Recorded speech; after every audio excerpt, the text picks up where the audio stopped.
Starfestians. I'm Michelle with Beyond the Stars, and I'm now sitting down with Ben Browder.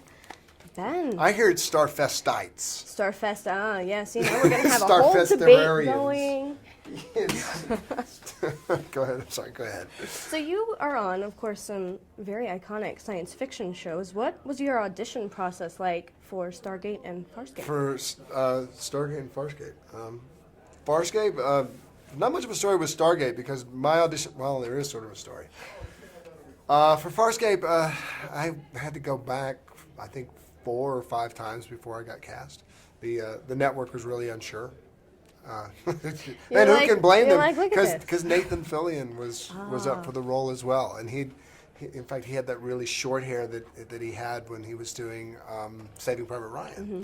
So they were thinking we want him to be more military, and I think Rock O'Bannon and David Kemper wanted a little less military. That would be me. I don't know why Nathan Fillion's more military other than he had the haircut and he'd done Saving Private Ryan. But so yeah, I auditioned 5 times, and eventually someone made a huge mistake and said, "Yeah, we'll take this guy." And then with Stargate, I had met the producers independently of any audition process. They knew that Rick was leaving the show, and I had met Joe Malazzi, and I met Brad Wright at a sci-fi function down at Comic-Con, and we had a good long chat about things, and basically we were chatting about Tricia Helfer from from Battlestar Galactica, who I had just worked with. So, and then I guess that somebody thought it was a good idea, another mistake, and I got cast in that. Do you have any favorite memories from Farscape? Any favorite memories? Favorite memories. No, I have so many good memories about Farscape. We were shooting in Sydney, Australia. I had a life in Sydney, and raising a family there, and I love Australia. Love the Australians. So in a world of CGI, Farscape was different because you actually got to work with Jim Henson puppets. Yeah, we had the animatronic creatures. We did have a fair amount of CGI as well. Yes. But yeah, we had regular characters who were animatronic characters. So we had 3-foot tall Rigel and 15-foot tall Pilot. And did it kind of help working with them? Like, instead of being like, oh, here's your stick with a tennis ball on it, actually interacting with it? Well, sometimes even if you're working with an actor, you get a stick with a tennis ball. That's true. Sometimes, it'd be the end of the day, and somebody's got to get somewhere, and here, we'll put a little X beside the camera, and that'll be Chris Judge. Okay, fine. The X beside the camera is Chris Judge for the end of the day. Yeah, so. Yeah, no, the puppets are great. They were great to work with because puppeteers are incredibly talented, and you can improvise with them. So much better than CG. It's hard to improvise with a CG. I can imagine. Unless you have a person in a green suit, which is a whole separate issue altogether. I think that's just something you probably don't want to see. Well, no. I mean, look, Andy Serkis. That's true. He made Gollum work. He did. I mean, the fact is that underlying the CG performance, which is a different thing altogether, which is also a performance in of its own. Anybody who's a CG animator who can create a performance as they do in animated features, that's a rare talent. But his performance and physical performance is fantastic. With the puppets, you have a physical performance, and you're able to improv with them, which is really cool. So speaking of sci-fi shows that you're on, you just got to do a huge one. Longest running sci-fi show, Doctor Who. Doctor Who. What was that like? That was great. How's Matt Smith? Matt Smith's very nice. He has soft hands. Oh, well, yeah, he moisturizes. Yeah, no, Matt's fantastic. He's a very hardworking, serious guy, and I appreciate the way he works. Is there a character that you've always wanted to play that you never have gotten to yet? Well, I wanted to be the companion in Doctor Who. Yeah. I thought it was about time for, a big blokey American companion. It is about time. But apparently they like girls, so I don't know. Apparently it's not you this year. No, and I don't look good in a dress. Yeah, that's a problem too. No, I am hideous in a dress. It's not makeup in a dress, not a good look for me. No, I mean, my favorite role is whatever's next. Whatever's next? Yeah. I don't know what's next, but it'll be my favorite role. It'll be your favorite role until you get something else. Until the next one, yeah. Role.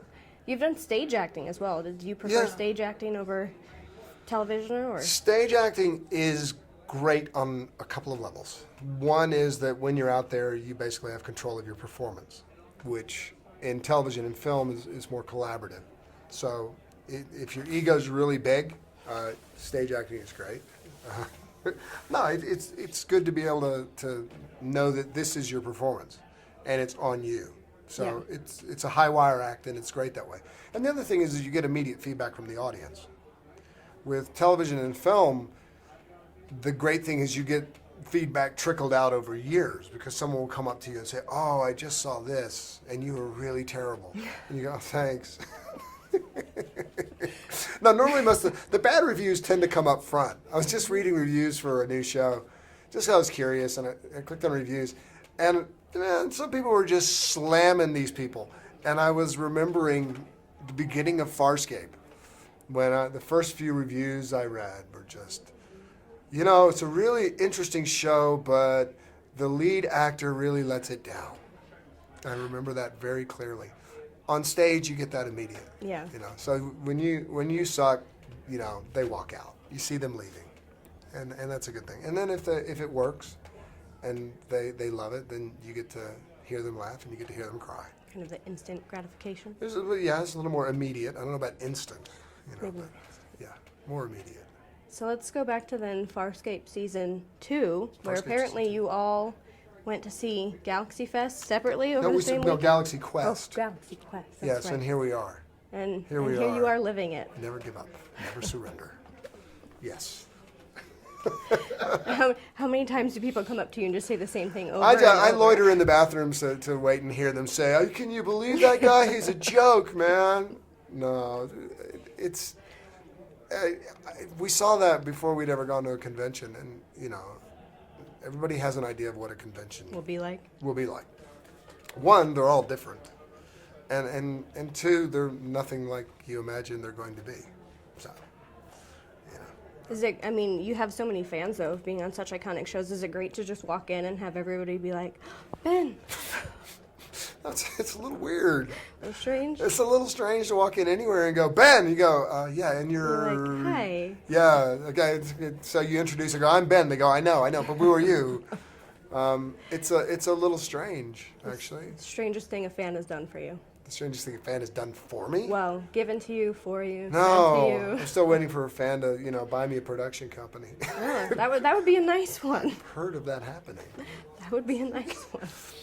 I don't know. There's enough odd things, We used to have lunch on the set for charities and Stargate, and I heard once how much someone paid to have lunch with me, and I was really kind of freaked out. I thought, wow, no. Turns out he really just wanted to see Amanda tapping, so it was okay. All right. Well, Ben, thank you so much for sitting down with me today. I really appreciate your time. You're very welcome. Thank you. Thank you. Bye.